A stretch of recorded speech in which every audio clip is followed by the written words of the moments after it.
अस्सलाम वालेकुम जी। Class 10th बच्चों, आज का हमारा जो नया चैप्टर हम लोगों ने स्टार्ट करना है वो आपकी बुक का चैप्टर नंबर 14 है और वो है इन्वायरमेंटल केमिस्ट्री।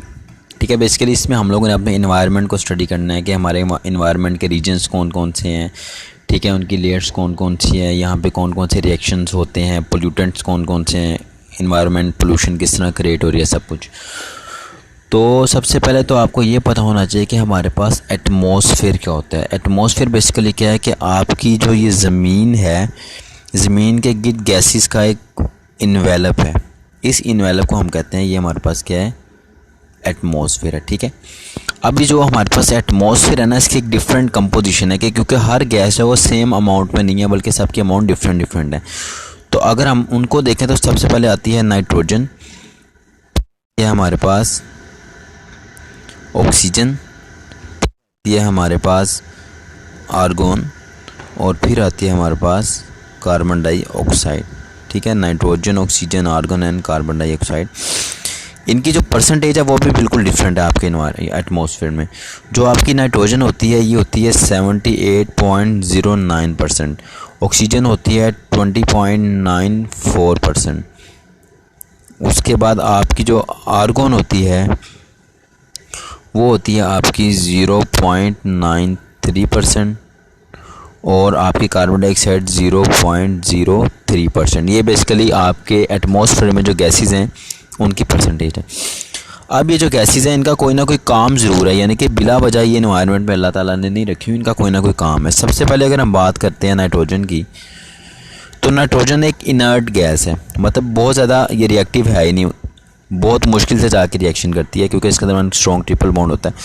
तो नाइट्रोजन जो है एक हद तक एक इनर्ट गैस है। तो क्या होता है कि ये आपके एटमॉस्फेयर को बर्निंग से बचा रही होती है, क्योंकि आपको पता है सबसे ज़्यादा परसेंटेज नाइट्रोजन की है। तो अगर वो आपकी बिजली गिरती है या इस तरह के आपके इन्वायरमेंटल रिएक्शंस होते हैं तो उससे क्या होता है कि ये आपके सडन फ्लेम के ज़रिए आपका इन्वायरमेंट जल नहीं पाता, क्योंकि उसमें नाइट्रोजन होती है, वो आपके इन्वायरमेंट को बर्निंग से जलने से बचा रही होती है। अगर हम बात करें ऑक्सीजन की, तो ऑक्सीजन हम लोगों के लिए बहुत ज़रूरी है, जिसे हम लाइफ गैस बोलते हैं, क्योंकि सांस लेने के लिए जानवरों को भी और इंसानों को भी रेस्पिरेशन के लिए ऑक्सीजन चाहिए। अगर बात करें आर्गन की, तो वैसे ये एक नोबल गैस और बड़ी कम है। मेन जो आपके पास आती है उसके बाद कार्बन डाइऑक्साइड आती है। कार्बन डाइऑक्साइड जो है ये बड़ी एक यूनिक तरह की गैस है कि अगर कार्बन डाइऑक्साइड बेसिकली क्या करते हैं कि आपकी सूरज से रेडिएशंस आती हैं, अल्ट्रावायलेट रेडिएशंस आती हैं, ओजोन लेयर से होके वो आपकी ज़मीन पे आती हैं, फिर आपकी ज़मीन से वो रेडिएशन रिफ्लेक्ट होती हैं। तो कार्बन डाइऑक्साइड या वाटर वेपर्स क्या काम करते हैं कि कुछ हद तक उन रेडिएशन को ना एब्जॉर्ब कर लेते हैं अपने अंदर। जब ये उन रेडिएशन को एब्जॉर्ब करते हैं तो इससे आपकी अर्थ का टेम्परेचर क्या हो जाता है, बढ़ जाता है। अगर तो ये फिनोमेना जो चल रहा है कि कार्बन डाइऑक्साइड क्या करती है कि उन रेडिएशंस को हीट को एब्जॉर्ब कर लेती है, आपके इन्वायरमेंट को वार्म रखती है, गर्म रखती है। अगर तो ऐसा ना होता तो क्या होता कि आपकी जो अर्थ है इसका टेम्परेचर -20 डिग्री सेल्सियस रहना था नॉर्मल टेम्परेचर, और इस वक्त आपका जो टेम्परेचर चल रहा है आपकी अर्थ का, ठीक है, वो कितना है 15 डिग्री सेल्सियस इस कार्बन डाइऑक्साइड की वजह से मेंटेन हुआ है। इसके अलावा जो कार्बन डाइऑक्साइड है वो प्लांट्स के लिए भी बहुत ज़रूरी है। प्लांट्स से अपनी फूड बनानी होती है, ग्लूकोज बनाना होता है, वो भी इसी वजह से। अब अगर हम बात करें आपके एटमॉस्फेयर की, तो आपके एटमॉस्फेयर को हमने 4 लेयर्स में कन्वर्ट किया हुआ है, जिन्हें हम क्या बोलते हैं, troposphere, stratosphere, mesosphere and thermosphere. सबसे पहले जो आज का है हमारा, वो हम बात करेंगे ट्रोपोस्फेयर की। तो आपका जो ट्रोपोस्फेयर है वो स्टार्ट कहाँ से होता है कि ये आपकी अर्थ है, अर्थ सरफेस। तो अगर आप अपनी अर्थ सरफेस से बिल्कुल ऊपर से यहाँ से स्टार्ट हो जाता है और कहाँ तक जाता है, ये 12 किलोमीटर्स तक जाता है। यहाँ से आपके अर्थ सरफेस से स्टार्ट करके यहाँ पे 12 किलोमीटर्स तक ये जो रीजन है आपका, ये कौन सा स्फीयर है, ट्रोपोस्फेयर है। ठीक है, और ट्रोपोस्फेयर के जो मेन कॉन्स्टिट्यूएंट्स हैं वो आपके पास कौन कौन से हैं, वो हैं आपके पास नाइट्रोजन, ठीक है, और ऑक्सीजन, N2 और O2, ये इसके मेन कंपोनेंट्स हैं ट्रोपोस्फेयर के। और आपके इस पूरे के पूरे ट्रोपोस्फेयर का जो 99% है वो किस वजह से किनका बना हुआ है, वो नाइट्रोजन और ऑक्सीजन का बना हुआ है। अब ट्रोपोस्फेयर का रोल क्या है, इसकी कैरेक्टरिस्टिक्स क्या हैं, तो सबसे पहली बात आती है इसमें वाटर वेपर्स की और कार्बन डाइऑक्साइड की। कि होता क्या है कि जो ये दोनों गैसेस हैं, ये क्या होता है इनमें से कि विजिबल लाइट जो है वो पास हो जाती है, लेकिन देखो सूरज से विजिबल लाइट आई, वो इनमें से पास होके चली गई ज़मीन पे, फिर ज़मीन ने रेडिएशंस को रिफ्लेक्ट किया, और वो जो रेडिएशन होते हैं लो फ्रिक्वेंसी की उन्हें हम कहते हैं, वो हमारे पास कौन सी, इंफ्रारेड रेडिएशंस। ठीक है, इंफ्रारेड रेडिएशंस ज़मीन ने क्या की, रिफ्लेक्ट की। अब क्या हुआ, जो इमिटेड रेडिएशंस हैं ज़मीन से, जो इंफ्रारेड रेडिएशन निकल रही हैं, वो जो है वो कार्बन डाइऑक्साइड और वाटर वेपर्स इनको क्या कर लेते हैं, एब्जॉर्ब कर लेते हैं।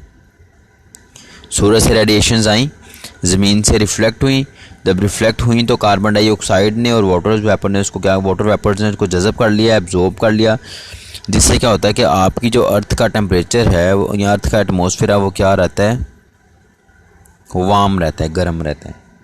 ठीक है, अब क्या है कि जैसे जैसे आप ट्रोपोस्फेयर में ऊपर को मूव करते हो, यानी कि आपका ट्रोपोस्फेयर है और यहाँ से आप कहाँ को मूव कर रहे हो, ऊपर को मूव कर रहे हो, तो आपका जो टेम्परेचर है वो ग्रेजुअली क्या होता है, डिक्रीज़ होता रहता है।